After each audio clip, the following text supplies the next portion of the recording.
Let's talk about the current marketing landscape. We are living in a different world than what we were in before. What I notice is a new business pops up and it is straight sharing of links. So it's like link bombing, continually telling people that, yeah, I exist, I'm over here. So we're seeing a lot of this today. We're seeing a lot of this link bombing. Social media is facilitating link bombing. You can simply create your Facebook page or your, I don't know, let's see. You can create any kind of account, Twitter, and just keep link bombing in those platforms to get your name out there. But the thing is if you're trying to grow an audience, no one's going to see your links. And these social media platforms push your links down. They don't surface these links up. So a lot of people won't even see them. Even your friends and followers won't see your links because they aren't prioritized in the feed. And yet I'm still seeing businesses doing a lot of this. I was on LinkedIn groups recently and it was blatant link bombing in all these groups. And I'm thinking, there's no real help going on here. There's no two-way conversation. It's very one-way. And I'm seeing more one-way conversations taking place. And then entrepreneurs come to me wondering why things aren't working out. Well, are you having conversations with your audience? Well, yeah, I'm link bombing. Well, they don't say link bombing, but that's what it is. They're just selling, they're trying to hard sell their clothes, or they're trying to hard sell their hats or their artwork. They're just trying to push it, right? They're just trying to really blatantly push it so that someone will eventually buy, except no one buys. Everyone's turned off from your link bombing approach. But it's the easiest method. It's the easiest method to say, oh, I advertised today. Yeah, I advertised. I link bombed everywhere. Now, I mean, you can call this a form of spamming, I guess, because you're literally just... Well, actually, let me correct myself. If you're repeatedly sharing the same link, then that's not only link bombing, it's also spamming, because... well, you're not adding significant context here. But of course, short characters on these social media platforms encourages link bombing. And unfortunately, that's just the reality, is that people are using social media as a link bombing practice. There's no interest in having conversations. Could you imagine someone posting like 240 characters without links attached to it? This just doesn't happen anymore. People, I mean, there are people out there that obviously do that, but a lot more people are coming about, and their sole strategy is to share links. That's their strategy. Their own links, okay? Not links to helpful articles or anything, just links to products that they want to sell. So if you look in the real world, okay, and you see someone on the street, do you randomly go to them and say, here, buy this shirt? Like, do you like force yourself upon them? Or you see people driving, and do you jump out in front of the vehicle to stop them and give them your clothes to sell? Like, it just doesn't really happen. So if I look back, you have a lot of people who are doing this. They are throwing themselves in front and risking death of their brand. It's the proverbial death of the brand, because how do you come back from filling your feed with all this link bombing that you're doing? Well, it's very difficult.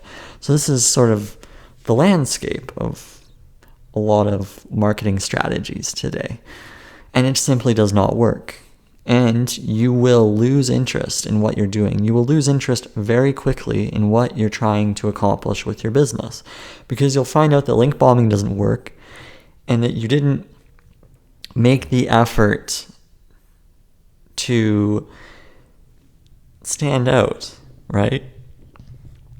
There's plenty of spammers out there. And if that's what you're going to do, that's your sole focus at the beginning, it's going to be a hard road. It's going to be a very hard road. Now, I've done this, okay? As someone in marketing, I've explored all options. No, I haven't explored all options. But what I'm talking about here, I've done it, okay? I am a link bomber. Well, I'm many different things in terms of the marketing area, but it's my job to figure out what kind of reactions I get if I do something. So with marketing, I'm fascinated. Well, what do people do when I link bomb? Well, number one, they stop following you. Number two, they never see it. Number three, they don't like what you're doing, so they have a negative perception of you.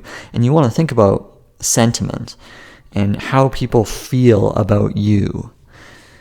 Now, maybe you want a negative sentiment. Maybe that's part of your strategy. Maybe you want to be linkbomber.com, or I'm just making this up. That's your strategy. Okay.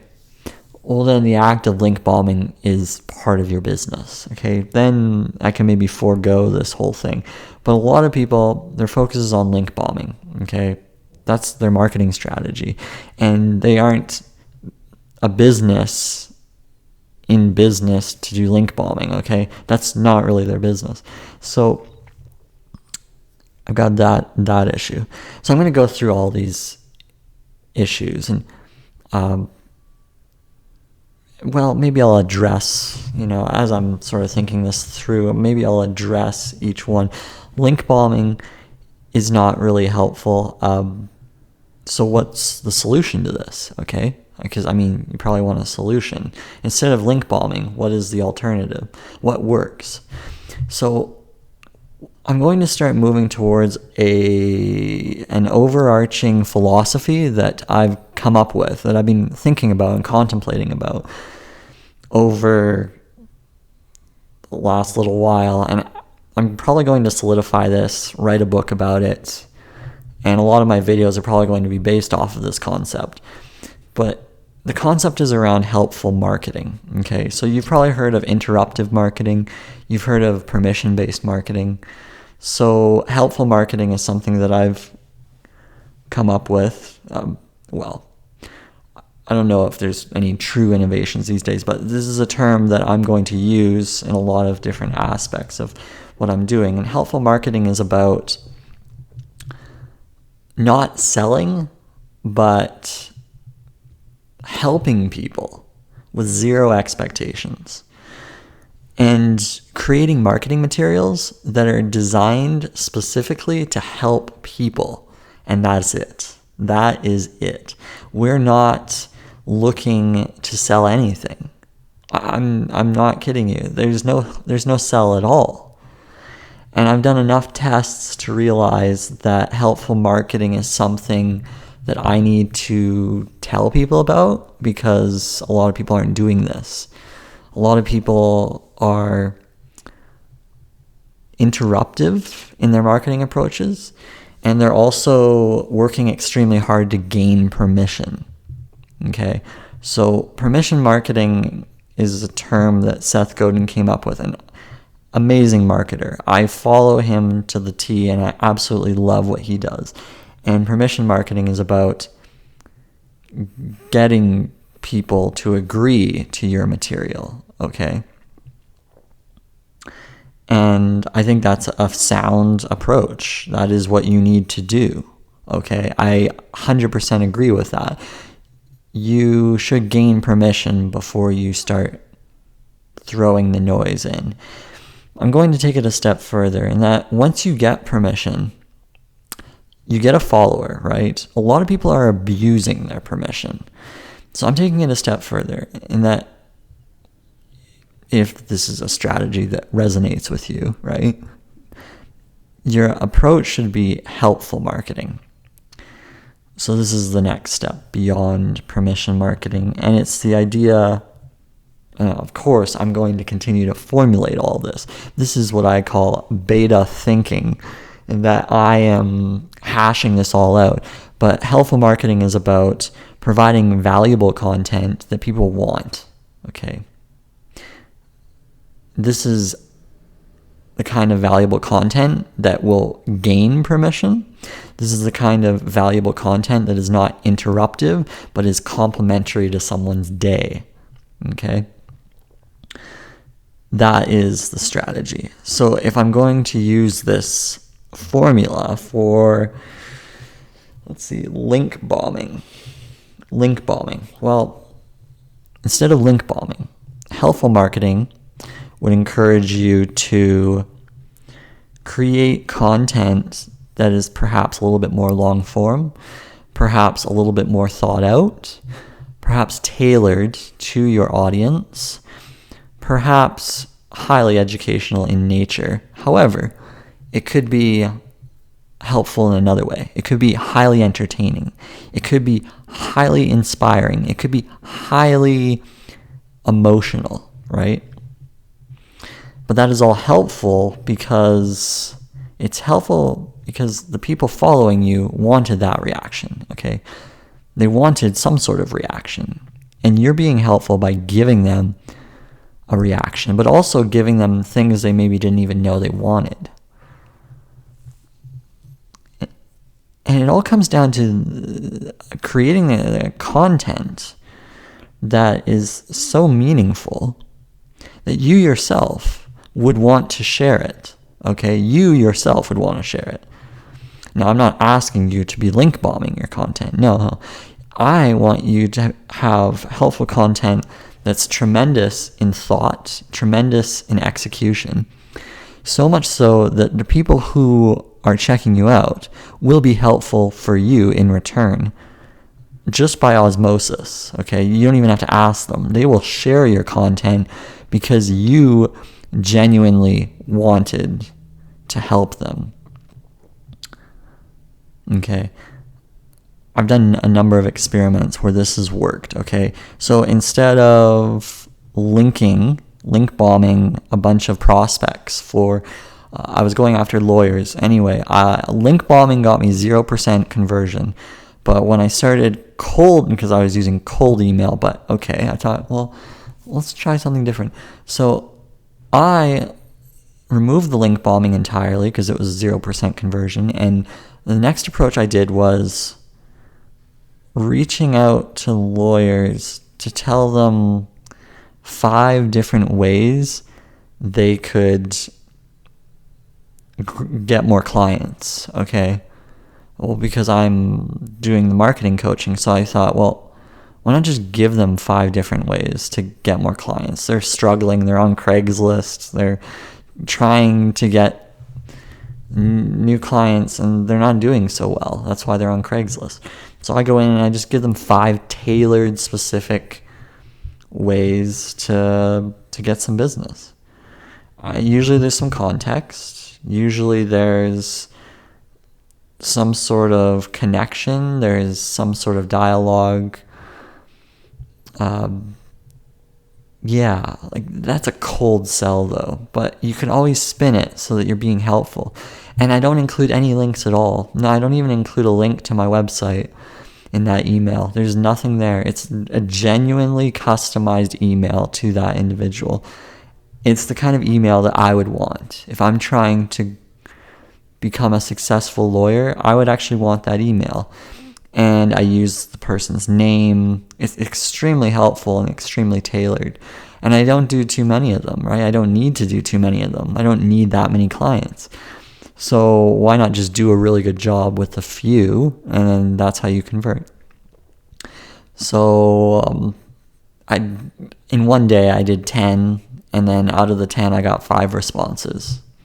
That's pretty good. 50% response rate for that. I mean, for cold emails, see, that's a way to sort of change the current landscape. I mean, the current landscape is blatant emails with a bunch of links. It's like, hey, check this out. That's the common approach, is the blatant link bombing. So that's That's a nice switch, right? That's a nice switch. Same with Twitter, Facebook. Instead of the link share, switch it up. Figure out what kind of emotion you want to evoke and create that kind of helpful content that reaches that emotion. Okay, link bombing is covered. Let's talk about clickbaiting. So clickbaiting happens when you're creating this headline that's trying to get people to click through. You get people to read more, right?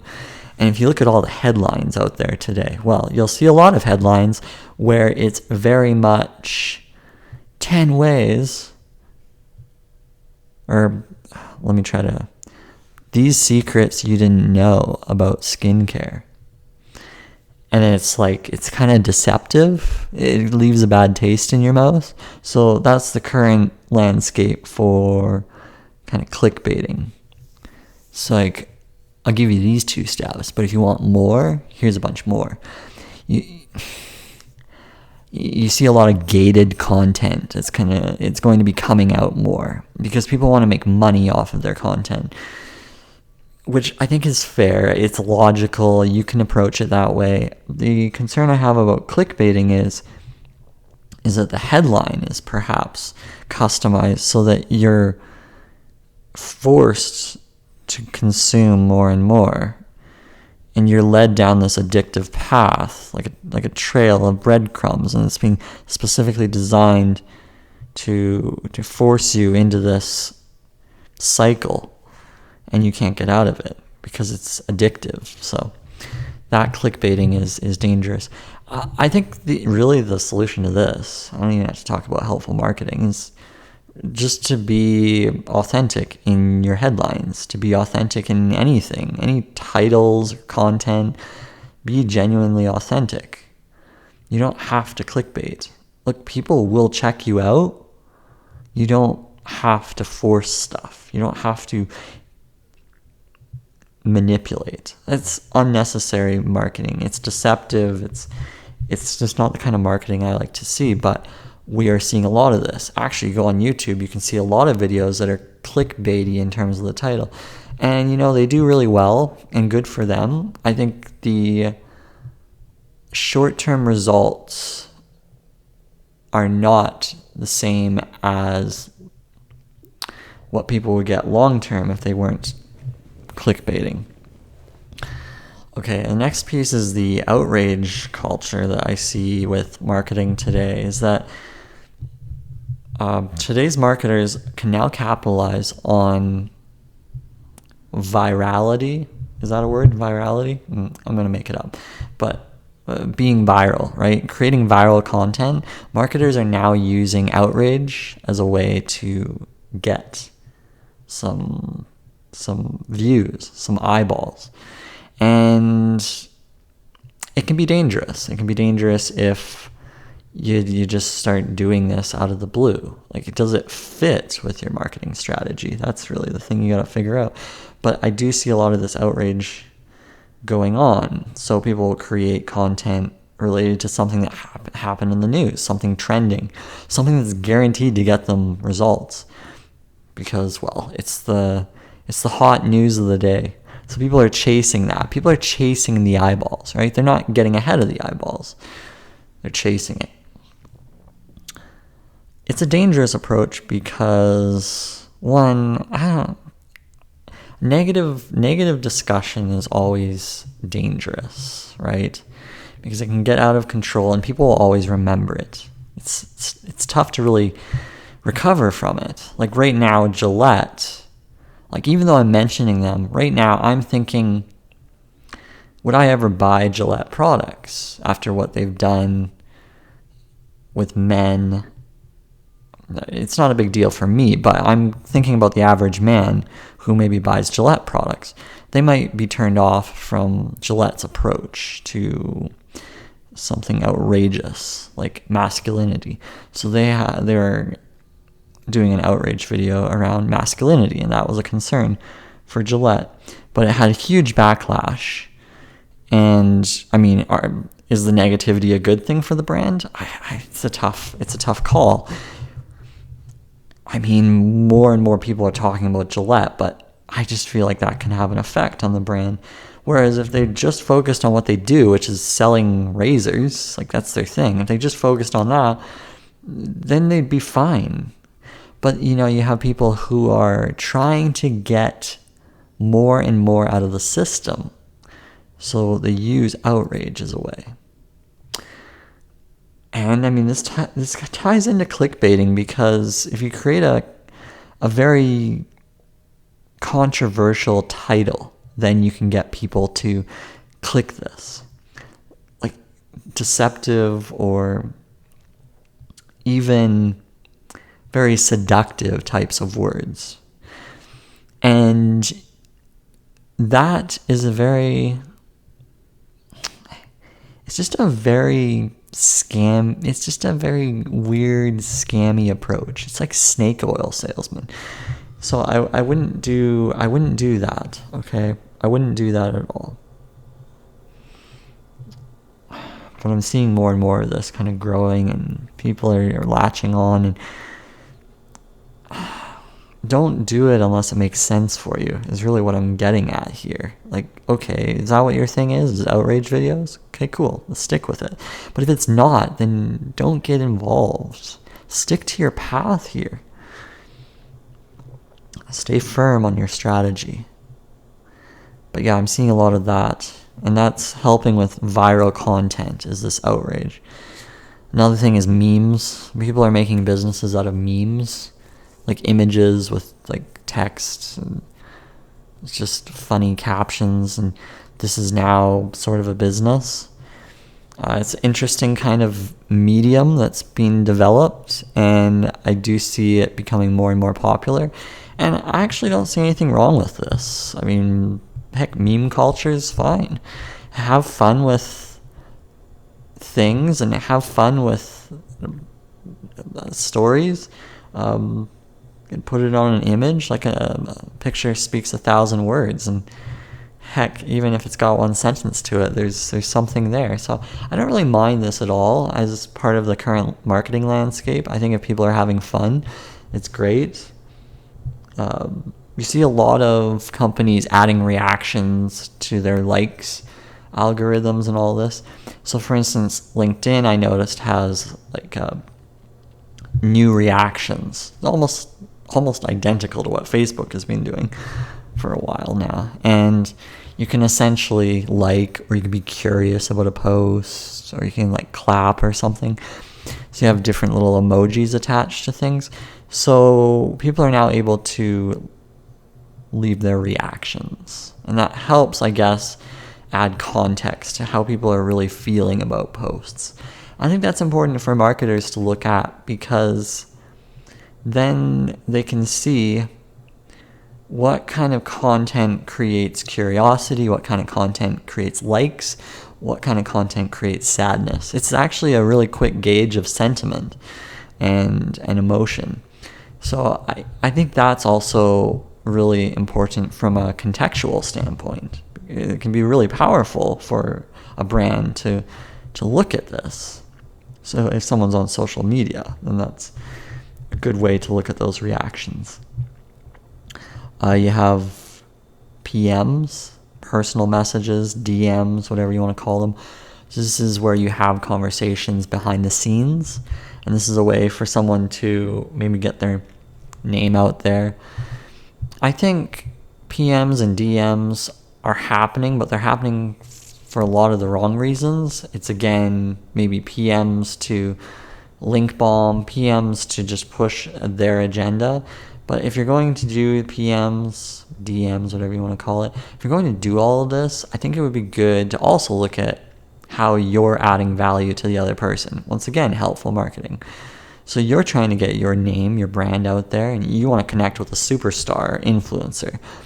Well, if you're just blatantly connecting with them without any sort of context, or without really helping out, or a what's in it for them kind of approach, then I think you're going down the wrong path.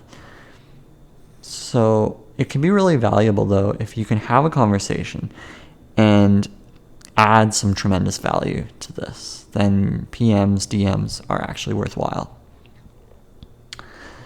Spamming, So I see a lot of that where it's just blatant promotion of the same thing over and over and over again.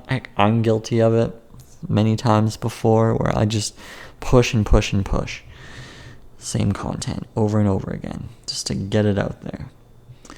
And it's just not really the ideal approach, but I think it'll always be around. I don't see it dying down. Just don't fall in that approach. Again, helpful. Be helpful. Be personalized, be tailored, be human. Don't just throw out repetitive content. No one's going to see it anyways. It's a total waste of marketing efforts. So don't do that. And then the me. The narcissism. I think there's a lot of that going on where people are, as I'm creating videos, with me being in the video and just me myself. But I'm adding content that's educational, so this is okay. But a lot of people will reach out and say, me, I'm highly successful, I'm like a billionaire, and you should watch me. I have all these cars, I have Lamborghinis, I have a garage filled with Ferraris. Check me out. I know what I'm talking about. Highly credible. Look at all this stuff. So this is like me, narcissist kind of individual. Check me out. I have a $1 billion plus business. $1 billion in sales doesn't actually mean that you have any profitability. But hey, if you got $1 billion in sales, that's nothing to be ashamed of. I mean, geez, go for it. But I think the issue is this communication around fake money that doesn't actually exist in that person's pockets. Now, if somebody actually truly built the business and they've talked about it and it's credible, it's realistic, and they're communicating about it in an authentic, humble way, I'm actually okay with that approach. For instance, like Warren Buffett, I want to hear what he has to say, and he's actually quite humble, and he doesn't really talk about his wealth, but his content's very helpful because it can help a lot of people with financial markets and whatnot. I'm more concerned about the people who are pretending to be something they're not. And you don't have to, because it can shine quite quickly. In this current landscape, you can't hide from anything. If you're not successful, it'll be very obvious very quickly. Look, if somebody's talking about getting 1 billion views on YouTube and they don't have 1 billion views on YouTube, it's a little bit of a concern. It's not authentic. It's not genuine. It's hard to believe. The believability isn't there. So you have to be careful there, right? I think authenticity is so important, and that's how marketers will stand out today, is being true to themselves. It sounds so cliche. I feel like it's being said over and over again, but I'm telling you, a lot of people are just pushing an agenda. They're pushing this agenda. And at the end of the day, it comes down to having conversations with people and just being human. That's pretty much it. And me being on this video, I think it's a human approach. I'm trying to share a vulnerable self. I've made all these mistakes, okay?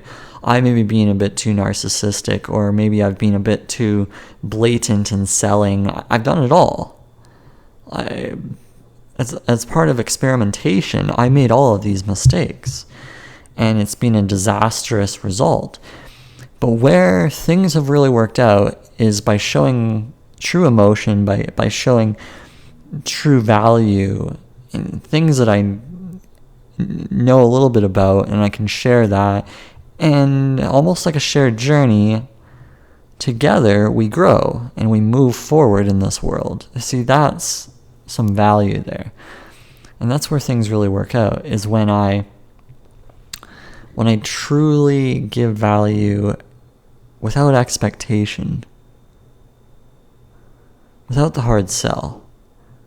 And that actually works out really well. The current marketing landscape doesn't really focus on that. You have a very small percentage of people at the top who are giving tremendous value, and they're continuing to do that day in and day out. That is their MO. tremendous value. And they're being helpful. They are helpful marketers. They've figured it out. Then you have the rest who are they're mixed. They're caught into the new trends. They're caught into the old trends.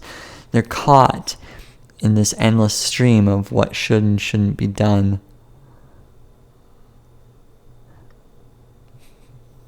But it all comes back to solving the problems of other people, giving them something that they really, really value, that they want, that is so helpful to them that they will become raging fans for life related to your business.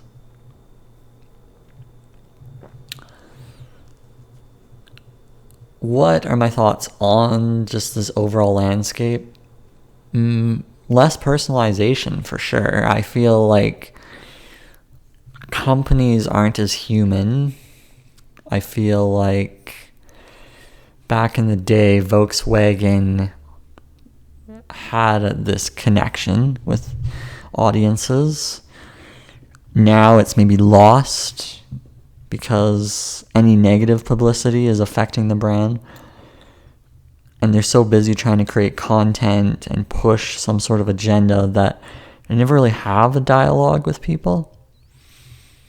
I think companies are still trying to figure out social media. I think it's still hit and miss for a lot of companies. There are companies that are doing just fine with it, and I hope they keep going. But then there are a lot of these small businesses. They just simply can't get out of the rubble because they have blown their authenticity from day one.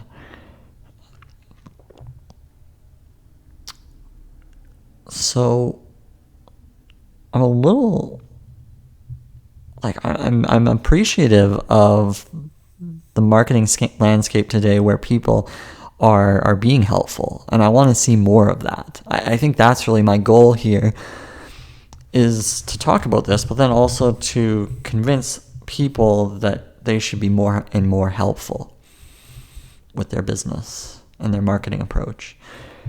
I think maybe that's probably what I'm trying to get at here. Yeah. Because if somebody's more and more helpful, they're going to do better in their business. And I want people to do better in their business, because then that will get them to keep going and keep creating and keep sharing their story. That's all very important to me. But it all comes down to having people be more helpful to each other and not push this agenda. And see, over time, I have no doubt that people will appreciate what I'm doing. They'll check me out. They will follow me. And I won't ever have had to have asked for it. It'll just happen organically, just like it did with that lawyer experiment that I did. I have no expectations of getting anyone to follow me after creating this video, but I know that if I give enough value, that it'll all work out in the end. Now, I wish entrepreneurs thought more like that. That you give so much value that people would feel guilty not to help you out.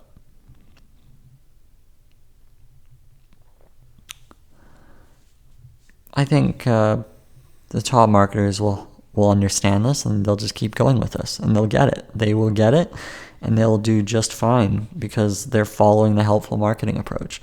For anyone else that has not gotten away from interruptive marketing, I hope they see this. I hope they realize, okay, I have to stop this. I have to stop the link bombing, the clickbaiting, the spamming. I have to stop all this. I have to rejig my marketing strategy. I hope more people will see this and fine-tune their approach, because that landscape does not work for businesses, okay? And if it's what you're doing and you're wondering why you don't have results, well, maybe you need to rethink what's going on here. Okay, I think I'm done talking about this, but hopefully this kind of gives some perspective, just what I'm seeing here in marketing. And I really do hope that more and more people can be authentic, helpful, educational, informative, anything that actually helps their audience is great. If we can all move towards that, I think company stories would be seen more. I think people would latch on more. Well, I know for a fact that just is what happens, right? And the last point, it's not so much hope marketing, right? It is, if you help X number of people, you'll have Y result, okay? You'll be able to figure that calculation out soon enough.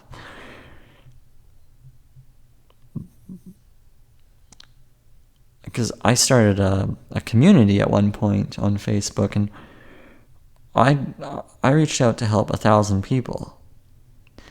500 of those people became followers. So I wasn't selling anything. So there was no hope marketing involved here. I just got results because I was just trying to help others grow. This is all very fascinating to me, and I'm going to keep studying this and sharing the perspectives, and hope this helps you out. But until next time, thanks for tuning in. Toodles.